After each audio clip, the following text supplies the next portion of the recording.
열심히 공부해서 좋은 주식에 좋은 투자를 하는 방법을 배우는 시간이죠. 주식연구소. 오늘은 김민수 레몬리서치 대표 연결돼 있습니다. 대표님 안녕하세요. 네, 안녕하십니까. 네.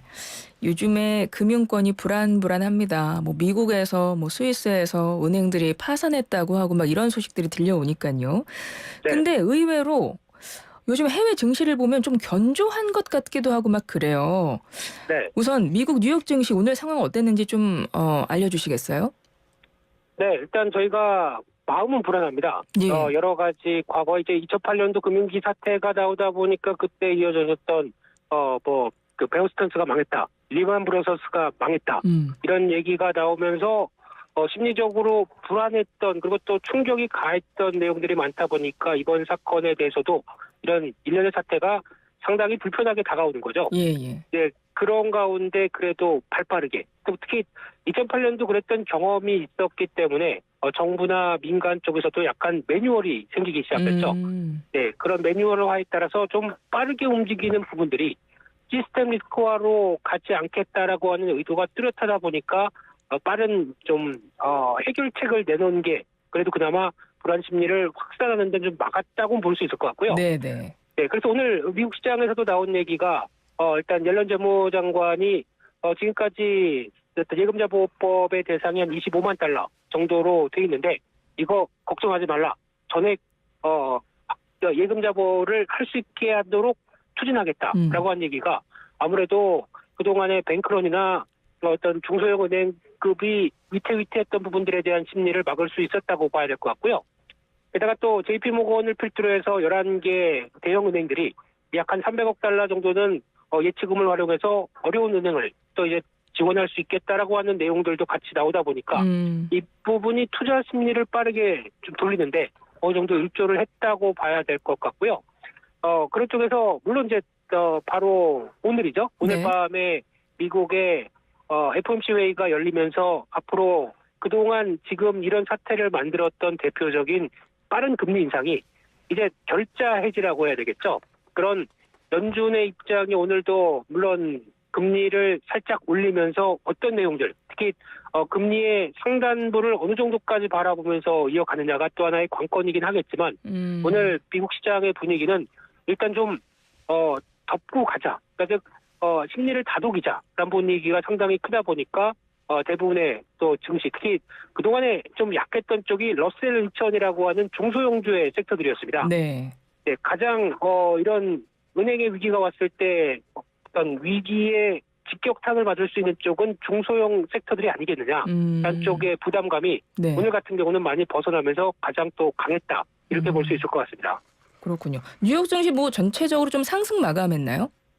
네, 그렇습니다. 전반적으로 한 1%대 이상으로 다 마감을 했고요. 특히 S&P 500 같은 경우 한 4,000대가 넘어가기 시작하면서 그래도 한숨을 돌렸다는 평가가 좀 많습니다. 그렇군요. 그런데 조금 전에 말씀하셨는데 미국의 11개 주요 대형 은행들이 최근에 네. 어려운 은행을 구해줬다라고 하셨는데 거기가 퍼스트 리퍼블릭 은행 말씀하시는 거잖아요. 그렇습니다. 한 16위권 정도 상위라고 보긴 힘들겠지만 그래도 이 정도급 되는 은행들이 크게 타격을 받는다라고 하게 되면 앞으로 좀 커져갈 파장에 대해서 더 우려가 높다고 봐야 될 것 같고요. 또 하나 지금 시장에서 얘기가 나왔던 앞서 얘기하셨던 이제 CS, 크레딧 스위스 같은 경우도 물론 UBS에서 어느 정도 인수를 통해서 마무리를 짓게 된다라고 하더라도 중간에 나왔던 사태가 이제 그게 있습니다. AT1이라고 하는 후순위 채권의 금액이 있는데 예. 이게 22억 달러 정도를 그러니까 즉 상각을 시키다 보니까 그 채권을 갖고 있던 사람들은 하나도 못 받게 되는 겁니다. 100% 손실 처리가 되는 거죠. 그렇죠. 예, 이게 22억 달러면은 금액도 작은 돈이 아니죠. 근데 이 부분이 이제 후순위 채권이다 보니까 보통 이제 어떤 회사가 망했을 때 채권이 발행된 걸로 순서로 보게 되면 채권, 후순위 채권, 주식 이런 식으로 자녀 청산되는 자산을 순서대로 나갔었을 때 이 후순위 채권도 당연히 이제 그 다음으로 어떤 챙길 수 있는 부분들이 있지 않겠느냐라고 했는데 이게 어떤 조건하에 나오는 그러니까 좀 장하게 들어가야 되다 보니까 좀 복잡하고요. 그 조건이 맞지 않기 때문에 정리가 됐다는 관점 쪽에서 이게 아니 이렇게 되게 되면 어떤 자본주의 논리에 맞지 않는 거 아니냐라는 쪽에서 여러 가지 또 볼멘 소리들이 많이 나오기 시작하고요. 그런 관점에서 또 보통 이제 그러면 나머지 은행들은 안전해?라고 하는 맞아요. 나머지 은행들이 발행했던 후순위 채권에 대해서도 경각심이 나오면서 이런 변화가 지금 시장에서도 한번 또 얘기가 나오고요. 그렇게 되면은 저희가 보통 민스키 모멘트라고 합니다. 네. 이게 보통 부실 자산을 갖고 있었는데 부실 자산이 그렇게 상각이 돼버린다, 정리가 돼버린다. 그러면 나머지 자산 같은 경우도 이거를 제로가 처리되다 보니까 나머지도 정리가 돼서 밸런스를 맞춰야 될 필요가 있겠죠. 그러니까 우량 자산까지 팔아버리는 효과까지 나오게 됩니다. 그걸 걱정하는 거죠, 지금은요. 그렇군요. 근데 아직 그런 사태까지는 아니지 않느냐. 이게 지금 보여지고 있는 상황들입니다. 앞서 미 정부가 이제 중소은행들 같은 경우는 우리가 전액 다 예금 보장하겠다 이런 말 하면서 앞으로도 추가적으로 또 이런 일 발생해도 우리가 추가적으로 보장하겠다라는 말을 하면서 은행주는 오히려 일단 강세를 좀 보인 것 같긴 한데 아까 말씀드렸던 퍼스트 리퍼블릭 같은 경우는 주요 대형 은행들이 한 300억 달러 예치해서 구제를 해줬음에도 불구하고 주가 폭락했다고 하는 것 같더라고요. 다행히 어제는 또 올라왔습니다. 아, 그래요? 또 올라왔습니다. 그래서 이 여파가 혹시 다른 은행주에 전염되는 건 아닌가 그런 분위기가 혹시 감지되나 그것도 좀 궁금해서 말이죠. 그게 그래서 앞서 말씀드렸던 이제 민스키 모멘트처럼 앞으로가 숙제겠죠. 이런 불안 심리가 차단을 이제 민간이나 정부 쪽에서 무지 노력을 하고 있는 단계다 보니까 이를 어느 정도 돌려야겠다라고 생각은 들고 있는데 하지만 또 그동안에 저희가 보통 자본주의 사회에서 나오는 예기치 못한 사태들, 그러즉 채권 관련돼서 또 엮여 있는 파생 상품이라든가 이런 거에 대한 세세한 부분까지 저희가 다 모르지 않습니까? 네. 근데 이게 혹시나 이번 사태를 통해서 연준이 그렇게 짧은 시간 동안 금리를 빠르고 강하게 올렸는데 이런 것도 아무 일 없다는 듯이 그냥 지나갈 수 있겠느냐라고 하는 시장 반응들이 아직은 좀 의문감으로 남아있다고는 봐야 되겠죠. 네. 그래서 지금은 분위기가 어떤 사건이 터져도 당연히 그럴 수 있겠다라고는 생각하지만 이게 파장이 커질수록 오히려 어떤 또 앞으로 대한 불안 심리는 커질 수밖에 없기 때문에 이번 사태도 좀 빨리 막으려고 노력했다 이렇게 봐야 될 것 같습니다. 미 증시 같은 경우는 어찌됐건 크게 동요하는 분위기는 아니지만 오히려 좀 괜찮은 편이긴 하지만 견조한 편이긴 하지만 그래도 저번에 깔린 불안감은 여전하다. 이렇게 정리를 해볼 수 있을 것 같고요. 유럽 상황도 좀 볼게요. 지금 스위스는 1위 은행 UBS가 크레디트 스위스 인수하기로 하면서 좀 한숨을 돌린 것 같긴 한데 유럽 주요국 증시들은 상황이 어떻습니까? 아직 개장 전이어서 제가 잠깐 살펴봤더니 지금 선물 시장 동향들은 그래도 강보합권으로 출발을 하려고 보여지는 것 같습니다. 최근 들어서 그래도 미국 시장보다 좀 강했던 쪽이 유럽 시장이었거든요. 왜냐하면 워낙 유럽 시장은 지난 작년 한 해 때 특히 에너지 가격들이 LNG 가격 중심으로 폭등하다 보니까 경제에 대한 타격들이 상당히 커지면서 그에 따른 부담감을 제일 많이 보여줬던 대표적인 국가들이죠. 근데 거기서 어느 정도 에너지 가격들이 하향 안정되고 그래도 하늘이 도왔듯이 날씨가 따뜻하다 보니까 유럽이 그렇죠. 그에 따라서 어느 정도 회복하는 국면들이 나오다 보니까 오히려 최근 들어서 이번 CS 사태나 미국의 은행 사태들이 나오기 전까지는 가장 견조한 모습들이었습니다. 근데 이번 사태로 또 충격은 같이 동반적으로 나오긴 했지만 그래도 추가로 추세가 크게 흔들렸다라고 보기는 어려울 것 같고요. 그래도 좀 안정적인 모습들로 돌아가고 있는 것도 지금 유럽 시장의 동향이라고 보여집니다. 그렇군요. 내일 이제 세계 금융시장에 이목이 쏠릴 이슈가 이제 아까 잠깐 말씀하셨는데 연준의 FOMC 정례 회의가 열리고 기준금리가 결정될 텐데 지금 이 이슈도 어쨌든 미 증시 흐름에 좀 반영이 되고 있다고 봐야 되겠죠? 어느 정도 예측 가능한 선에서. 근데 또 모르죠. 그렇긴 하죠.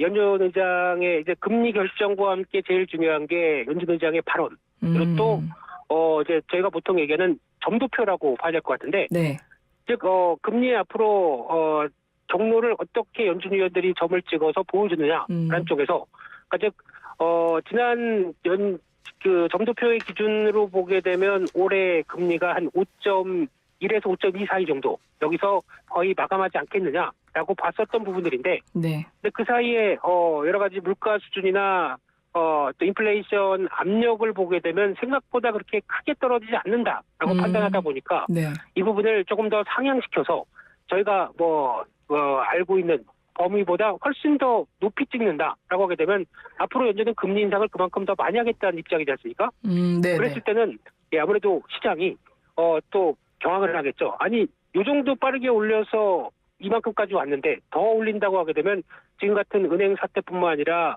상당히 부작용이 더 많을 거 아니냐. 그러면 또 힘들어지겠죠. 그러니까요. 예, 근데 아마 한 5.2에서 그게 저희가 보통 얘기하는 5.5 정도 사이 정도쯤에서 이번에 거의 이제 점도표가 평균적으로 보여줬다라고 하게 되면 이게 지금 현재 미국 금리가 4.75에서 내일 금리를 한 번 더 베이비 스텝이라고 하는 25bp를 올린다라고 하게 되면 5%대가 되겠죠. 예. 그러면 여기서 이제 많이 해봐야 금리 25bp짜리 한두 번 정도 올리면 거의 끝이 아니겠느냐라고 봤을 때는 시장이 이젠 금리 올라올 만큼 올라왔다라고 생각하게 되면 그만큼 안도의 한숨을 보일 수 있는 거고요. 게다가 또 내일 연준 의장의 발언들이 또 주목을 해야 되겠는데 이제 지금 가장 초점을 맞추는 상황들은 지금 어떻게 보면 금리를 가파르게 올리다 보니까 그에 따라서 나왔던 이런 부작용들이 연준이 벌인 일들이겠죠. 네. 그에 따른 흐름을 어떻게 해석을 하고 앞으로에 대한 파장이 충격을 감내할 수 있을 것이냐라는 부분부터 아마 내일 나올 내용들 문구 세세히를 많이 시장은 또 신경을 쓸 걸로 보여지고 있고요. 결론은 또 예상했던 수준, 그러니까 25bp 인상에 대해서 지금 페드와치, CME 페드와치 쪽에서는 거의 85% 정도 예측을 하고 있다 보니까 기정사실화라고 보여지고 있는데 또 이제 만일 하나 동결적으로 발표를 했다. 네네. 이 사태에 대해서 조금 더 숙고해야 되겠다라는 입장 쪽에서 동결을 발표했다라고 하게 되면 시장의 반응이 어떻게 나올 것인가. 이것도 하나의 또 관건이기 때문에 지금은 내일 또 나오는 변화. 근데 그 이상은 또 아닐 거로 보여지고 있기 때문에 그래서 오늘 시장도 그걸 감안해서 좀 안정적으로 보여지지 않았나 생각 들고 있습니다. 예, 알겠습니다. 어찌됐건 세계 금융권이 이제 불안한 요즘에 지금 미 유럽 증시는 그런 상황입니다. 그러니까 계속 지켜보는, 관망하는 약간 그런 느낌인 것 같긴 해요. 크게 움직임 없이. 네. 그러니까 증권시장, 주식시장 그럼 섹터별로 한 번씩 좀 여쭤볼게요. 짧게. 현재 가장 잘 나가고 있는 섹터는 어떤 건가요? 2차 전지입니다. 2차 전지요?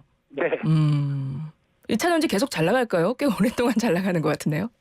2차 전지를 갖고 계신 분과 안 갖고 계신 분의 포보라고 하죠. 네, 괴리감은 지금 상당히 큰 상태고요. 그 정도입니까? 네, 대표적인 에코프로 그룹 종목들을 지금 안 갖고 있다라고 하게 되면 이 종목은 벌써 연초부터 거의 3배, 4배 가까이 올라온 상황들인데 그게 아닌 다른 종목으로 구성되어 있다고 하게 되면 전혀 따라가지 못하는 현상들이 나오죠. 근데 이를 필두로 해서 2차 전지 종목들이 모두 다 강한, 그러니까 돌아가면서 순환매가 나오다 보니까 시장은 거기 거의 포커스가 맞춰져 있고 나머지는 연초 대비해서 하락 또는 강보합권 쪽에 위치하는 종목들이 많다 보니까 오히려 더 이런 상대적인 수익 격차가 큰 게 지금의 현실이라고 봐야 될 것 같습니다. 근데 2차 전지 왜 이렇게 잘 나가는 거예요?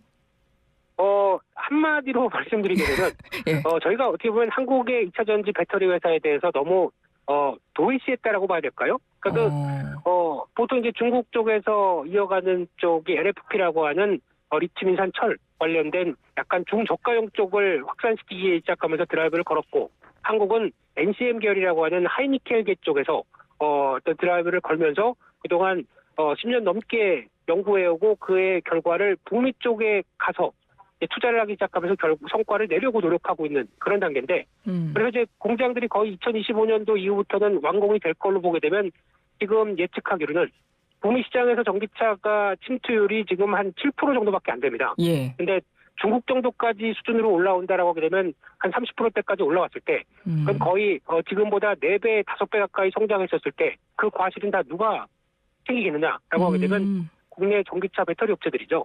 그러면 지금보다 한 4배, 5배 이상으로 커지는 부분들에 대비하고 투자를 해놓고 그에 따라서 같이 들어가는 소재 쪽이죠. 양극재, 음극재 관련된 분리막 이런 쪽도 다 있겠지만 양극재에 대한 비중이 상당히 크다 보니까 그와 관련된 업체들이 가장 큰 수혜를 받겠다라고 하면서 상대적으로 저평가라고 생각하는 상대적인 개념입니다. 네, 저평가라고 생각하는 종목들이 훨씬 더 이번에 부각을 받는 과정에서 주가의 강세와 또 관심을 증폭시켰다 이렇게 봐야 될 것 같습니다. 그렇군요. 요즘에는 2차 전지가 잘 나가고 있는 거군요. 근데 네. 한동안 뭐 IT 쪽, AI 이게 좀 좋았잖아요. 네, 근데 요즘에 특히 이제 빅테크 기업 같은 경우 뭐 애플, 그러니까 마이크로소프트, 알파벳, 아마존 이런 데 보면 네, 요즘에 해고 이슈가 좀 있어요. 막 감원하고 그런 기사들 나오더라고요. 그렇죠. 그런 것들이 뭐 빅테크에 대한 투자 심리에 좀 영향을 미치나요? 그런 데는 요즘에 어때요? 네, 이 부분은 오히려 긍정적으로 이슈를 작용하고 있습니다. 아, 오히려 감원 이슈가요? 네, 이게 어, 좀 약간 어불성설일 수는 있겠지만 감원을 통해서 기업 입장에서 누릴 수 있는 가장 첫 번째 조건은 비용 절감입니다. 그렇죠. 그러면 수익성이 좋아지겠죠. 특히 음, 그동안에 지난 코로나19 이후에 나왔던 인력이 제대로 수급 보강이 되지 않다 보니까 그때 나왔던 또 이제 물가도 같이 오르다 보니까 인건비가 상당히 많이 올려주는, 그러니까 샐러리를 같이 올려줘야 어떤 고급 인력들을 채용할 수 있었겠죠. 그러면 상대적인 이제 소프트웨어 기업 아니면 빅테크 기업들은 그만큼 비용이 많이 나갔는데 네. 이번에 또 여러 가지 또 전망들, 특히 금리가 빠르게 올라오다 보니까 투자에서부터 모든 걸 다 재조정하는 관점 쪽에서 이런 어떤 인력을 조정하는 변화가 나왔다. 그러면 수익성이 좋아지지 않겠느냐. 이런 쪽에서 베팅이 들어온다는 것도 지금의 한 트렌드라고 봐야 될 것 같습니다. 아, 그러니까 투자자들 심리는 또 이제 그런 식으로 움직이는군요. 네, 그렇습니다. 예. 그리고 요즘에 이것도 좀 궁금한 내용인데요. 요즘에 예. 비트코인과 그러니까 은행 뭐 금융권 불안이 좀 이제 심해지면서 이어지면서 오히려 네, 비트코인 뭐 금값 이런 데 연일 고공행진이라고 하더라고요. 그렇죠. 일단 비트코인은 왜 오릅니까? 참 이제 여러 가지 현상으로도 해석할 수가 있는데 예. 일단 미국의 이번에 은행의 사태를 봤었을 때 그러니까 지금 이번 은행 사태가 나왔던 뭐 어떤 여러 가지 충격들이 모바일 뱅킹이 발달해서 그렇다라고 얘기를 합니다. 예, 예. 그러니까 네, 뱅크런이 이제 손으로 그냥 탭만 하면 바로 돼 버리니까요. 인출이 돼 그렇죠. 버리니까. 예. 네, 그런데 그 과정 쪽에서 미국은 아직까지 이체를 하게 되면 바로 찾는 게 아니라 그 다음 날 찾을 수 있다고 하더라고요. 아. 네, 그런 시스템이었을 때, 그러면 그렇게 돼가게 되면, 그래도 그 다음에 은행은 괜찮을까라고 하는 또 의구심도 남겠죠? 예, 예. 그런 과정이 있을 때, 그나마 지금 부각을 받는 게 이런, 비트코인 같은 가상화폐 쪽은 상대적으로 또 디지털 금이다라고 표현할 정도로 그런, 교환 매체 기능이 이번에 또 많이 부각됐다고 봐야 되겠죠. 아. 네, 그래서 예전에는 만약에 이런 비트코인이 그렇게 부각을 받지 않았다라고 하게 되면 그냥 금 쪽으로 많이 몰렸을 겁니다. 예, 예. 근데 금에 대한 가치보다 지금은 기술이 발달하면서 나오는 4차 산업혁명의 또 하나의 중심이 될 수 있는 이런 어떤 가상화폐 쪽이 오히려 더 가치 부각을 받다 보니까 이런 현상이 나온 게 아니냐라고 추정을 하고 있는데 게다가 또 하나가 이제 성격이 이제 달러화와 반대로 움직이는 측면들이 높고요. 비트코인이요? 그렇죠. 그리고 음. 금리와 반대로 움직이는 측면들이 높습니다. 어. 그 저금리일 때 유동성이 풍부해서 가상화폐 쪽으로 자금이 들어간다거나 달러가 강할 때는 달러 쪽을 더 보겠죠. 근데 달러가 약할 때는 오히려 이런 디지털 금이라고 하는 쪽의 성격들이 더 부각받는 현상들이 이번에도 금리가 거의 다 왔다라고 추정하게 되면 달러는 약해질 거 아닙니까? 예, 예. 그런 현상들에 대한 반영이라고도 봐야 되겠죠. 그렇군요. 지금 네. 금값 같은 경우도 좀 오르는지 않나요? 네, 최근에 많이 올라왔습니다. 그건 그래서 안전자산이라 그런가요? 금값은? 그렇죠. 근데 뭐 많이들 얘기하시는 게 금이 상대적인 대피처로 얘기를 많이 하고 있는데 예. 금을 보유한다고 해서 금에서 뭐 배당이 나오는 것도 아니고 금이 뭐 성장하는 측면들은 전혀 없지 않습니까? 예, 예. 그렇기 때문에 이런 위기나 어떤 심리적인 위축이 상당히 커졌을 때 대피는 하겠지만 이게 그거를 통해서 어떤 가치가 또 쭉쭉 뻗어나가는 쪽으로 나오기는 좀 힘들기 때문에 하지만 이제 앞서 말씀드렸던 가상화폐 쪽 같은 경우는 오히려 시세가 매일 체크가 되고 또 거기서 언제든지 황금성을 보유할 수 있겠다라고 하는 부분들도 또 같이 보여주다 보니까 지금 조금 더 부각받는 게 아닌가 생각됩니다. 예. 대표님 이제 한 30초 정도 남았는데요. 네. 짧게 국내 시장 어떻게 마감됐는지 좀 정리 좀 해주세요. 네, 국내시장도 오늘 상대적으로 양호했습니다. 외국인 기관 쪽에서 매수에 좀 들어오고 선물을 그동안 매도 포지션으로 가져갔던 외국인들이 청산하면서 오늘은 오랜만에 또 반도체, 자동차 같은 대형주 쪽으로도 심리가 회복되면서 움직였던 측면들을 봤을 때 내일 FOMC에 대한 우려감이 아니라 기대감이 살짝 반영되면서 지금 시장이 마감됐다. 이렇게 정리할 수 있을 것 같습니다. 예, 알겠습니다. 오늘 주식연구소 여기까지 하겠습니다. 대표님 고맙습니다. 네, 감사합니다. 지금까지 김민수 레몬리서치 대표였습니다.